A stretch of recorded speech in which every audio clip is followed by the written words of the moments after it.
وسلم পবিত্র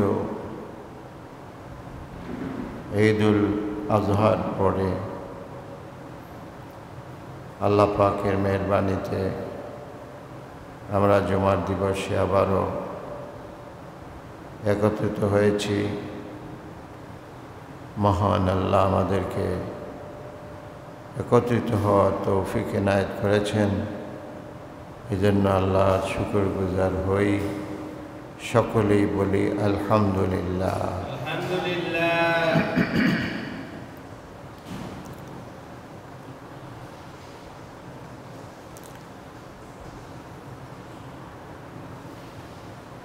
বিশৃঙ্খল এই পৃথিবীতে নানান রকম সমস্যা জর্জরিত এই দুনিয়ায় শান্তি স্বস্তি এর অনুপস্থিত এই দুনিয়ায় আমরা বড় অসহায় ঈমান রক্ষার ব্যাপারে আমরা কঠিন পরীক্ষার মুখোমুখি ঈমান রক্ষার ব্যাপারে। হাদিস শরীফে এসেছে আখির জামানায় এমন হবে যে সকালবেলা মানুষ ঈমানদার থাকবে, বিকালে বেঈমান হয়ে যাবে, আবার সকালে ঈমান আনবে, বিকালে ঈমান হারা হবে। এইরকম একটা বিভীষিকাময় পরীক্ষার সময় মানুষের জীবনে কিয়ামতের আগে আসবে। এখন মানুষের সেই আলামতগুলি নানানভাবে প্রকাশ পাচ্ছে। আমাদের ঈমান এই আছে এই নাই, এই বিশ্বাস আছে, কিছুক্ষণ পর বিশ্বাস নড়বড়ে হয়ে যায়, আবার বিশ্বাস ফিরিয়ে আনি, আবার চলে যায়। বিশেষ করে কবিরা গুনাহ করার সময় ঈমান মানুষের হরণ হয়ে যায় বলে কিতাবে এসেছে। নিচে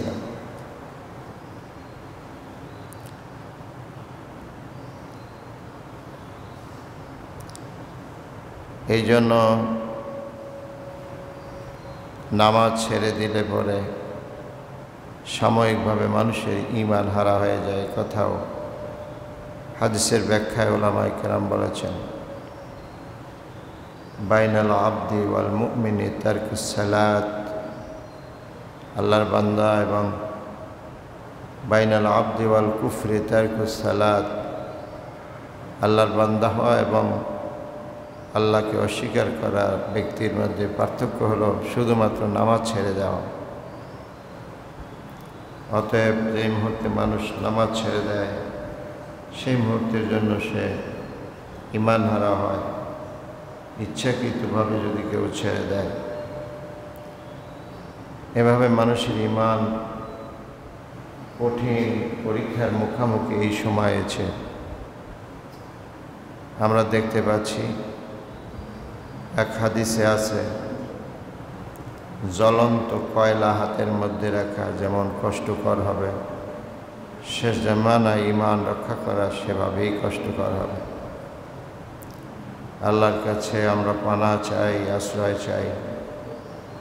আল্লাহ তুমি আমাদের ঈমান হেফাজত করো, আল্লাহ আমাদের ঈমানকে মজবুত করো, ঈমানের উপর ইস্তিকামত থাকার তৌফিক দিয়ে দাও। ইয়া মুকাল্লিবাল কুলুব সাব্বিত কলবি আলা দীনিক, হে কলবের হৃদয়ের পরিবর্তনকারী, আমার হৃদয়কে ঈমানের উপর মজবুত রাখো। ইয়া মুকাল্লিবাল কুলুব সাব্বিত কলবি আলা দীনিক, ইয়া মুসাররিফাল কুলুব সাররিফ কলবি আলা দীনিক, হে মানুষের অন্তরকে নিয়ন্ত্রণকারী আল্লাহ, আমাদের অন্তর তোমার দিকে নিয়ন্ত্রণ করো, তোমার দিকে ফিরে দাও, তোমার মুখী করে রাখো। এই দোয়া পড়তে হয়, ইয়া মুকাল্লিবাল কুলুব ثبت قلبي على دينك يا مصرف القلوب صرف قلبي على دينك আর বেশি বেশি ইস্তেগফার আস্তাগফিরুল্লাহ রাব্বি মিন কুল্লি যানব অন্তত ছোট্ট থেকে ছোট্ট ইস্তেগফার আস্তাগফিরুল্লাহ আল্লাহ ক্ষমা চাই আস্তাগফিরুল্লাহ আল্লাহ ক্ষমা চাই আস্তাগফিরুল্লাহ আল্লাহ ক্ষমা চাই মাফ করে দাও আল্লাহুম্মা ইন্নাকা আফুউন তুমি আল্লাহ ক্ষমাকে ভালোবাসো ফাফু আন্নি সুতরাং তুমি আমাকে ক্ষমা করে দাও এ কথা আল্লাহকে বলতে হবে বারবার আল্লাহ ঈমানের উপর মজবুত রাখো আর ক্ষমাকে তুমি ভালোবাসো এই ক্ষমা আমার জন্য নসিব করো হাজারো অপরাধ অন্যায় হয়ে যাওয়ার পর বান্দা যখন মালিকের শরণাপন্ন হয় বান্দা যখন গোলাম হিসেবে মালিকের সামনে অবনত হয়ে নিজেকে অপরাধী প্রমাণ করার জন্য অপরাধী হয়ে বিনয়ের সাথে লজ্জিত হয় তখন আল্লাহ বান্দাকে নিশ্চয়ই ক্ষমা করে দেয় নিশ্চয়ই ক্ষমা করে দেয় অবশ্যই ক্ষমা করে দেন ইন্নাল্লাহ গফুরুর রহিম আল্লাহ অতীব দয়াশীল অতি রহমওয়ালা মেহেরবান খোদা তিনি বান্দাকে ক্ষমা করে দেবেন এটাই তার শানের সাথে যায় এটাই তার উলুহিয়ত তার বরত্বের সাথে যায় যে তিনি বান্দাকে ক্ষমা করে দেবেন বান্দার শান হলো বান্দার প্রকৃতি হলো যে সে গুনাহ করবে আর আল্লাহ নিজের জন্য শান বানিয়ে নিয়েছেন যে তিনি খালি ক্ষমা করতেই থাকবেন খালি একটা জিনিস লাগবে অপরাধ করার পর ক্ষমা চাওয়ার মানসিকতা ক্ষমা চাইতে হবে না চাইলে আল্লাহ কেন দেবেন বিদায় ক্ষমা চাইতে হবে সকালে বিকালে দুপুরে রাতে যখনই অপরাধ হয়ে যায় আল্লাহ নবী যার আগের পরের সব গুনাহ আল্লাহ ক্ষমা করে দিয়েছেন হাদিসে পাকে পাওয়া যায় তিনি প্রতিদিন 70-এর ঊর্ধ্বে কিংবা 100 বারের ঊর্ধ্বে আল্লাহর কাছে তওবা করতেন এই তওবা কেন তার তো গুনাহ মাফ করে দেওয়া হয়েছে তারপরও কেন তওবা তারপর তো তওবা এই জন্য যে আল্লাহ তুমি আমাকে মাফ করেছো এ কারণেই আমি আরো বেশি করে তোমার কৃতজ্ঞ হই তোমার কাছে ক্ষমা চাই কারণ তুমি আমারে মাফ করে দিয়েছো অগ্রিম আমার আর বেশি বিনয়ী আরো বড় গোলাম হওয়া দরকার এজন্য আল্লাহ নবী আল্লাহর কাছে প্রতিদিন ক্ষমা চাইতেন নবীজির যখন এই অবস্থা তখন আমাদের কি হওয়া উচিত আমাদের তো পায়ে পায়ে পলকে পলকে গুনাহ আমাদের তো উচিত তওবা নিয়ে সার্বক্ষণিক পড়ে থাকা শুধু ক্ষমা চাওয়া শুধু মাপ চাওয়া শুধু অবনত হওয়া লজ্জিত হওয়া আবার নেক কাজ করা ভুল হয়ে গেলে আবার তওবা করা আবার নেক কাজ করা আবার ভুল হয়ে গেলে আবার তওবা করা বারবার আল্লাহ পাকের কাছে তওবা করলে আল্লাহ খুশি হন বান্দার কাছে বারবার ভুল করলে বান্দা রাগ করে মানুষ বারবার বান্দার কাছে চাইলে মানুষ রাগ করা এটা মানুষের স্বভাব কিন্তু আল্লাহ রাব্বুল আলামিন তার কি নেক স্বভাব বান্দা ক্ষমা করলে ক্ষমা চাইলে তিনি খুশি হন না চাইলে তিনি বেজার হন তিনিই তো আল্লাহ যিনি না চাইলে বেজার হন চাইলে খুশি হন সেই মালিক মাবুদ মেহেরবান প্রভুর দরবারে আমরা ঘুরে ঘুরে বারবার ফিরে আসব ফিরে আসব বারবার আসব ঘুরে ঘুরে আসব আল্লাহ এটা চান যে বান্দা আমার কাছে ফিরে আসুক লজ্জিত হয়ে সম্মানিত হাজিরিন এই জন্য আসুন আমাদের অভ্যাস আমরা বানাইয়া নেই বারবার মালিকের কাছে ক্ষমা চাওয়া, এটা যেন হয় আমাদের অভ্যাস। আস্তাগফিরুল্লাহ, আস্তাগফিরুল্লাহ, আস্তাগফিরুল্লাহ, আস্তাগফিরুল্লাহ, আস্তাগফিরুল্লাহ, আস্তাগফিরুল্লাহ। আর এটা হয় যেন আন্তরিকতার সাথে, আল্লাহর সন্তুষ্টির জন্যই যেন হয়। আল্লাহু আকবার, আল্লাহু আকবার। আল্লাহ কি মেহেরবানি। আল্লাহ পাক বলেন, আমার কাছে ক্ষমা চাইবা না, আর ক্ষমা কার কাছে চাইবা? বান্দা, আমি আল্লাহ, জেনে রাখো আমার রহমতকে আমি 100 ভাগ করেছি। এই 100 ভাগ রহমত থেকে 99 ভাগ রহমত এবং দয়া আমি আমার কাছে রিজার্ভ রেখেছি। আর 1 ভাগ দয়াকে আমি পরমাণু পরিমাণ ভাগ করে পৃথিবীর বিভিন্ন জীব প্রাণীর মধ্যে দিয়েছি। মানুষকে দিয়েছি, দানবকে দিয়েছি, মানবকে দিয়েছি, জিনকে দিয়েছি। এই সামান্য 1 ভাগের পরমাণু পরিমাণ ভালোবাসা পেয়ে তোমরা দেখতে পাও যে পৃথিবীতে কত ভালোবাসাবাসী, কত বন্ধন, কত মমতা, কত স্নেহ। এটা আমার রহমত। এর 1 ভাগের অসংখ্য অগণিত ভাগের সামান্য পরিমাণ পাওয়ার ফল। বিধায় এমন মালিকের কাছে বড় আশা নিয়ে চাওয়া যায়, এমন মালিক ক্ষমা করবেন এটা আশাও করা যায়। আমরা তো ইনশাআল্লাহ মালিকের কাছে চাইতে রাজি আছি। আমরা আল্লাহর কাছে চাইব, চানেওয়ালা বান্দা হব। এই পরিচয়ে আমরা পরিচিত হতে চাই, তাহলে আমাদের আমল করা লাগবে আস্তাগফিরুল্লাহ, আস্তাগফিরুল্লাহ, আস্তাগফিরুল্লাহ, আস্তাগফিরুল্লাহ, আস্তাগফিরুল্লাহ, আস্তাগফিরুল্লাহ, আস্তাগফিরুল্লাহ। আল্লাহ আপনি আমাদের ক্ষমা করেন, আল্লাহ আপনি আমাদের ক্ষমা করেন, আল্লাহ আপনি আমাদের মাফ করেন। আমার ভুল ত্রুটিগুলি ক্ষমা সুন্দর দৃষ্টিতে দেখেন।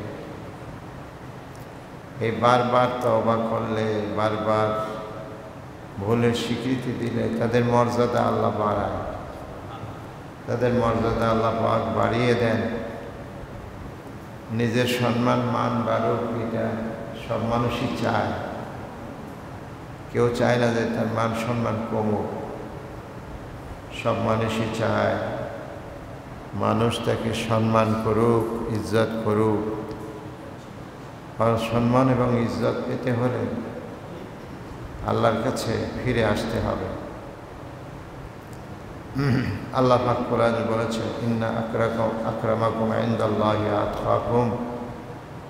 তোমাদের মধ্যে সম্মানিত, সবচেয়ে সম্মানিত ওই লোকেরা যারা বেশি আল্লাহকে ভয় করে, আল্লাহকে বেশি ভয় করে। যারা আল্লাহকে বেশি ভয় করে তোমাদের মধ্যে তারাই বেশি সম্মানিত। বলছেন যিনি সম্মান দেওয়ার মালিক তিনিই বলছেন, কে সম্মান বেশি পাবে? আল্লাহর কাছে সম্মানিত কে? যে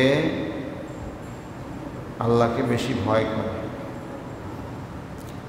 সম্মানিত হাজিরিন, এক আয়াতে আল্লাহ পাক বলেছেন, হাল ইয়াস্তাবিল্লাযীনা ইয়ালামুনা ওয়াল্লাযীনা লা ইয়ালামুন। যারা জানে আর যারা জানে না তারা কি কোনোদিন এক হয়? আল্লাহ এইভাবে প্রশ্ন করেছেন। আল্লাহ প্রশ্নের ধরনটা দেখেন, সিস্টেমটা দেখেন। হাল ইয়াস্তাবিল্লাযীনা ইয়ালামুন, এ দুনিয়ার মানুষ যারা জানে, যাদের ইলম আছে, জ্ঞান আছে, আর যারা জানে না তারা কি এক হতে পারে? আল্লাহ আমাদের প্রশ্ন করেছেন, তারা কি এক হতে পারে? আমরা কি বলি, এক হতে পারে? পারে না।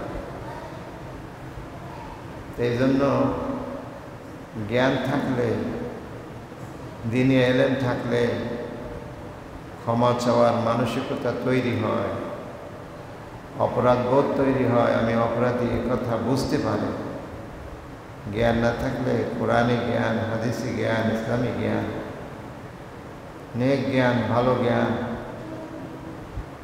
এগুলি না থাকলে মানুষ আমি যে অপরাধ করছি সেই অপরাধই বুঝতে পারে না। আর যখনই মানুষ অপরাধ বুঝতে পারে না তখন সে ক্ষমা চাইবে কি করে? ক্ষমার তো প্রশ্নই আসে না। এই জন্য কোনটা কোনটা অপরাধ এটা বারবার জানতে হবে। জানার জন্য আমাদেরকে কোরআনের কাছে আসতে হবে, হাদিসের কাছে আসতে হবে, আলেম ওলামার কাছে আসতে হবে। দ্বীনি বয়ান, দ্বীনি কিতাবাদি এগুলি পড়তে হবে। তাহলে আমাদের জানা বাড়বে, আর জানা বাড়লে আমরা যে অপরাধ করছি সেটা বুঝে আসবে, আর সেটা বুঝে আসলে আমাদের ইস্তেগফার, ক্ষমা নসিব হবে। আল্লাহ পাক বলছেন যারা জানে তাদের ফজিলত শোনো, ইন্নামা ইয়াখশাল্লাহু মিন ইবাদিহিল উলামা। এই জগৎবাসী, এই দুনিয়াবাসী, আমি আল্লাহ সাক্ষী দিচ্ছি, আমি আল্লাহ সাক্ষী দিচ্ছি আমার বান্দাদের মধ্যে এক শ্রেণী আছে যারা আমাকে বেশি ভয় করে, আমাকে বেশি ভয় করে। আল্লাহ সব বান্দাদের মধ্যে এক শ্রেণীর মানুষকে মেনশন করেছেন, উদ্দেশ্য করে দুনিয়াবাসীকে জানিয়ে দিচ্ছেন যে জেনে রাখো এক শ্রেণীর মানুষ আমাকে বেশি ভয় করে। আল্লাহ যদি বলে যে অমুকে আমারে বেশি ভয় করে তাহলে আসলেই সে করে, কারণ আল্লাহ যা বলেন তা সবচেয়ে বেশি হক, অর্থাৎ তার এর চেয়ে আর কোনো হক নাই। আল্লাহ যা বলেন তার চেয়ে আর কোনো সত্য নাই। সে আল্লাহ বলছেন যে এক শ্রেণীর মানুষ আছে যারা আমাকে খুব বেশি ভয় করে।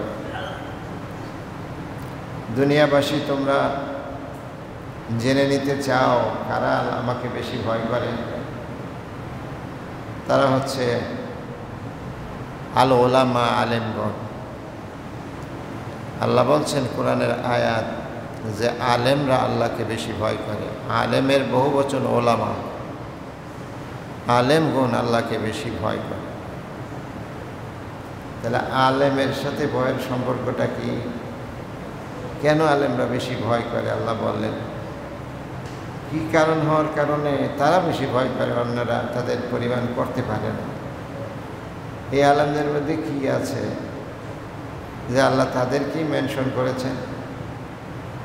কারণ হলো আলেমদের মধ্যে এলেম আছে। কি আছে? কোনো আলেম যদি অপরাধও করে তাহলে সে বুঝে যে আমি অপরাধী। কোনো আলেম যদি অন্যায়ও করে সে বুঝে যে আমি অন্যায়কারী, সে স্বীকার করে। অন্তরের মধ্যে দহন হয়, তওবা না করা পর্যন্ত স্বস্তি পায় না। তওবা যতক্ষণ করে না ততক্ষণ আল্লাহর কাছে অপরাধী হয়ে থাকে। অপরাধী আমি যে কথা অন্যরা বুঝতে পারে না বলে তাদের ভিতরে দহন হয় না, জ্বালা হয় না, কষ্ট হয় না। আলেম অপরাধ করার পর অপরাধ বোধে ভোগে, অন্তরের মধ্যে জ্বালা পোড়া তৈরি হয়। আর এই জ্বালা পোড়ার কারণেই মরার আগে এক সময় তার তওবা নসিব হয়ে যায়। সুবহানাল্লাহ। এটা এলেমের বরকত। এটা কিসের বরকত? এই জন্য এলেম যার মধ্যে আছে তিনি হচ্ছেন আলেম। এলেমের দাবি হলো আমল করা, এলেমের দাবি হলো, আর আমল যারা করে তার মধ্যে অন্যরাও আমল করে, কিন্তু আলেমরা সবচেয়ে বড় আমল করে। একজন আলেম যে নাকি ছোটবেলা থেকে মাদ্রাসা পড়ুয়া বা দ্বীনি পরিবেশে থাকছে, ভালো মানুষের সাথে থাকছে, আলেম ওলামার সাথে থাকছে, এই আলেম মানুষটা খুব বেশি তার আল্লাহর বেশি ভয় হওয়ার জন্য এত বেশি আমলের দরকার নাই। ছোটবেলা থেকে সে যে নামাজ কাজা করে নাই, এতেই তো সে অনেক আগে গেছে। কারণ সে জানে নামাজ কাজা করলে কি গুনাহ। ছোটবেলা থেকে যে সে রোজা রেখে আসছে, আর একজনের মধ্য বয়সে এসে রাখছে, তো ওখান দিয়ে তো সে অনেক আগে আছে। এলেমের কথা যে মানুষের কাছে বলছে, মানুষের কাছে পৌঁছাইছে, এইখান দিয়ে সে এগিয়ে গেছে।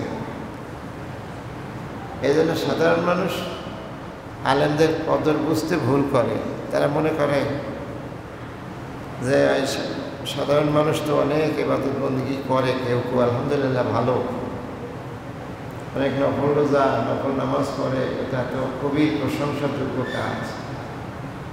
কিন্তু একজন আলেম এগুলি ছাড়াই তাদের সে আগায় থাকে। সুবহানাল্লাহ। এই জন্য আল্লাহ বলছে আলেমরা আল্লাহরে সবচেয়ে বেশি ভয় করে।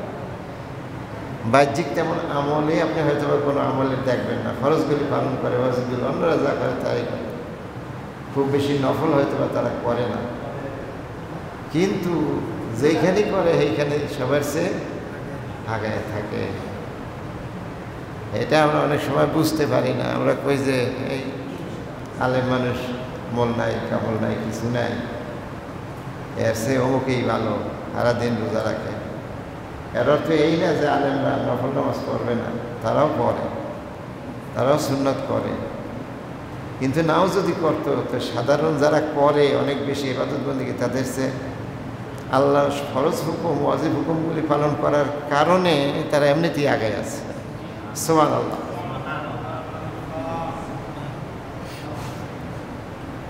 সম্মানিত হাজিরিন, এই জন্য নাওমুল আলেমে, আলেমের ঘুম,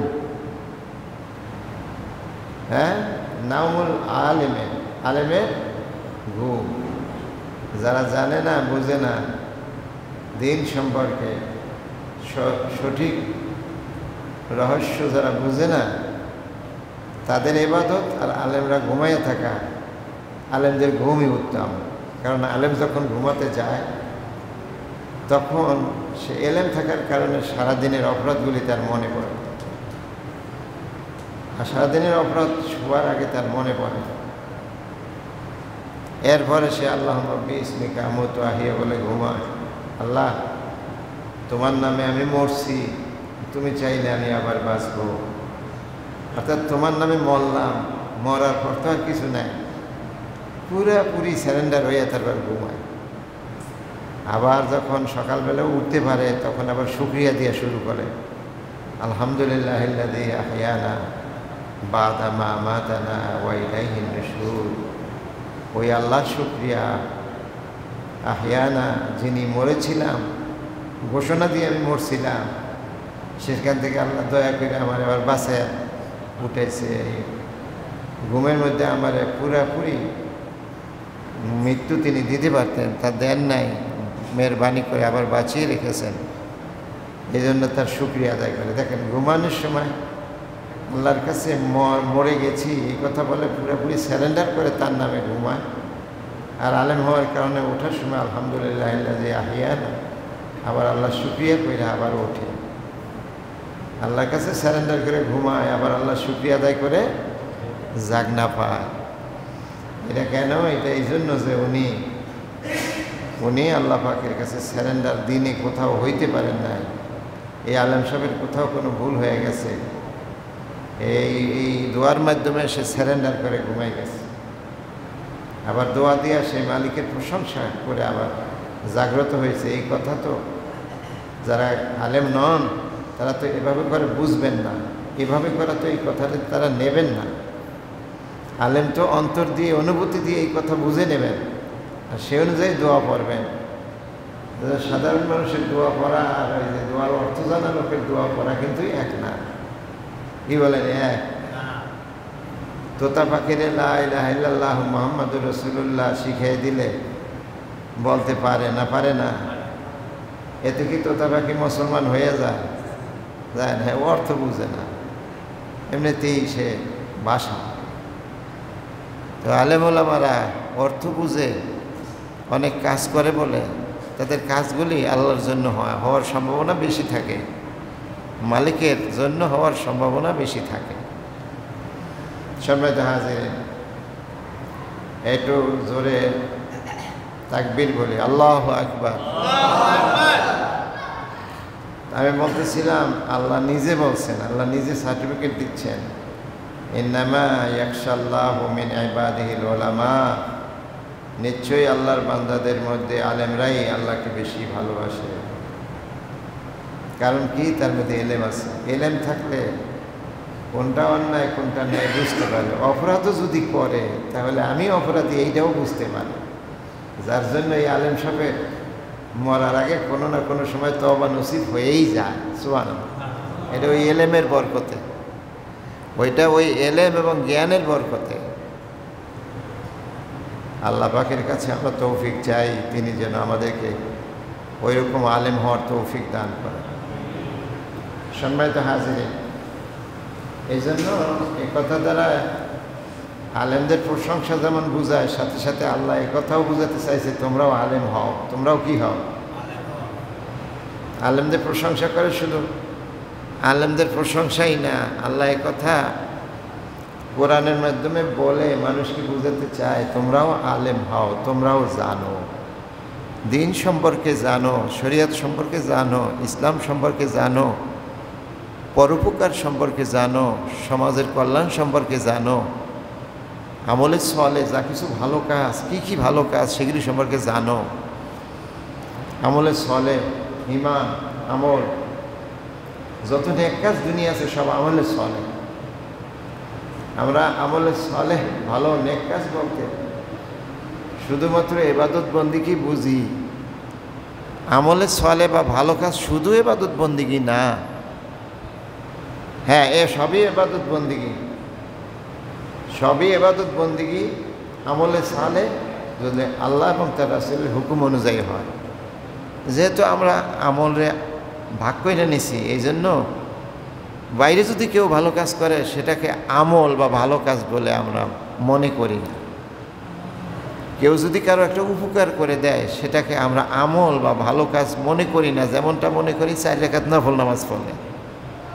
খেয়াল করবেন, একটা রোজা রাখলে এই আমলকে যতটা মূল্য দেয়, একজন মানুষের উপকার করলে নফল রোজার চেয়ে বেশি সওয়াব। এটা একটা আমল, এটা একটা ভালো আমল। এইটা আমাদের মনের মধ্যে বেশিরভাগ সময় আসে না। নফল নামাজ আর নফল রোজাটাই আসে, এছাড়াও তো হাজারো আমল বাহিরে আছে যেটাকে আমাদের সমাজের লোকেরা আমল মনে করে না, এলেম না থাকার কারণে। কি না থাকার কারণে? এলেম না থাকার কারণে। এই জন্য তারা আলেম না।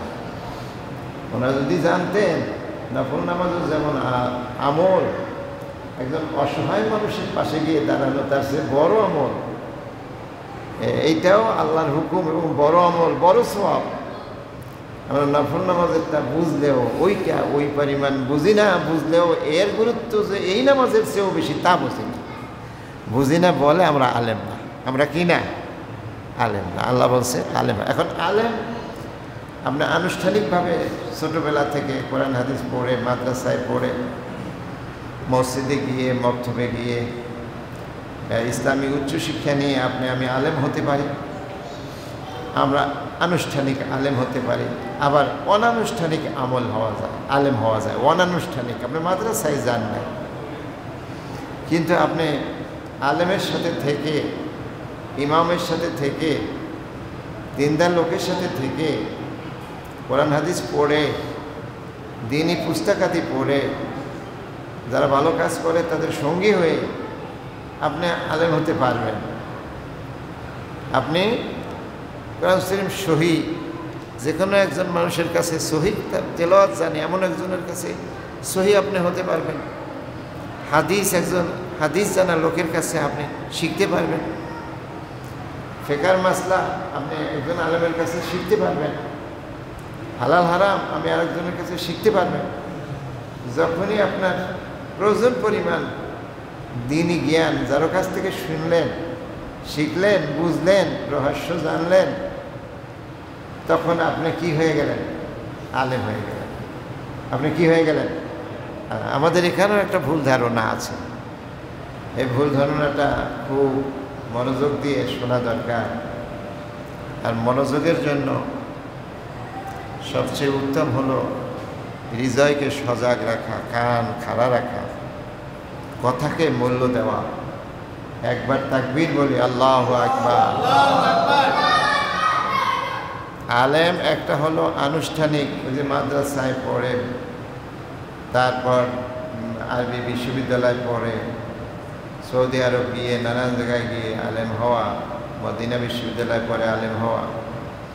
আর একটা হলো অনানুষ্ঠানিক, কোনো প্রতিষ্ঠানে পড়ে নাই, কিন্তু একজন মোমেন হিসাবে জিন্দিগিতে যা দরকার সে জেনে নিছে, সব বুঝে নিছে রহস্য সহ, তাহলেও সেও এক প্রকার আলেম, সেও এক প্রকার আলেম, সেও মর্যাদা পাবে, তারও মর্যাদা আছে, তারও ফজিলত আছে। এই হাদিসের মধ্যে সেও পড়ে। সুবহানাল্লাহ। বিদায় আমরা শিখার চেষ্টা করি, এলেম অর্জন করার চেষ্টা করি নানানভাবে, নানান অ্যাঙ্গেলে, নানান জোন থেকে। এলেম হলো ইমানদারের হারানো সম্পদ, এলেম হলো মোমেনের হারানো সম্পদ, মুসলমানের হারানো সম্পদ। যেখানেই পাও তা কুড়িয়ে নাও, বলেছেন হযরত আলী রাদিয়াল্লাহু তাআলা আনহু। আবার একটু জোরে আল্লাহু আকবার বলেন। এই পিচ্ছিরা, এই তোমরা সব এক জায়গায় কেন? আমার এদিকে আসো, তোমাদেরকে দেখবো আমি। এই লাইনে আসো, এই যে বাবারা, এখানে আসো, সামনে আসো, তোমরা সামনে আসো, তোমাদের সাথে দেখা হোক। একটু দূরে দূরে বসো। হ্যাঁ, তুমি ওখানে বসো, তুমি আর একটু দূরে বসো। হ্যাঁ বসো, হ্যাঁ এভাবে বসো, একটু দূরে, দুইজন এক জায়গায় বসো। এইখানেই থাকবো, আবার কাছে আসো কেন? ওদিকে যাও, হ্যাঁ কাছে আসবা। তাহলে আলেম হওয়ার জন্য এই আপনার আনুষ্ঠানিক মাদ্রাসায় ভর্তি হতে হবে। এটা হইলে ভালো হয়, সহজ হয়। কিন্তু আপনি যেহেতু এই সহজ সুযোগ নিতে পারেন না, কঠিন যে সুযোগ এটা নেন। কেউ সহজ সুযোগ নেয়, কেউ সহজভাবে কাজ করে, কেউ কঠিনভাবে করে। মূল তো হলো কাজ হওয়া। মূল কি? কাজ হওয়া। আসুন আমরা এলেম অর্জন করি। আজকে থেকে আমরা সিদ্ধান্ত নেই, কোরআন শরীফ যাদের শুদ্ধ নাই অথবা যারা পড়তে পারি না, তারা কোরআন শরীফ শুদ্ধ করে পড়া শিখব।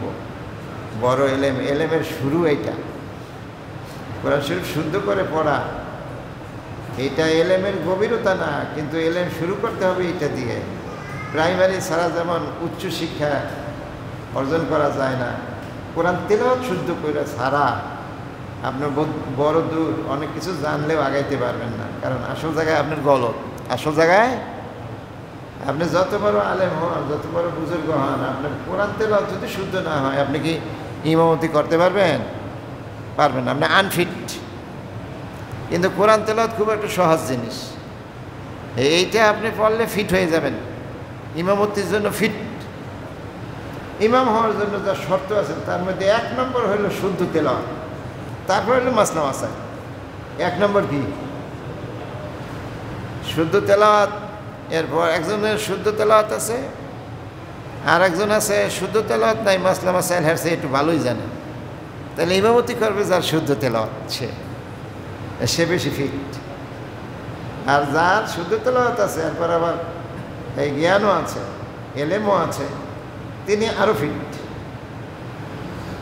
তারপরে এই দিনী এলেমের সাথে যার আবার একটু বয়স বেশি তুলনামূলক, তার এলেমও আছে, কোরআন তেলাওয়াত দুইজনেরই শুদ্ধ। এর মধ্যে আবার যে একটু বয়সে তার ইমামতি করা লাগে, তারা দিতে হয়, সে একটু বেশি সম্মানিত বয়স হওয়ার কারণে, সিনিয়রিটির কারণে, সিনিয়র।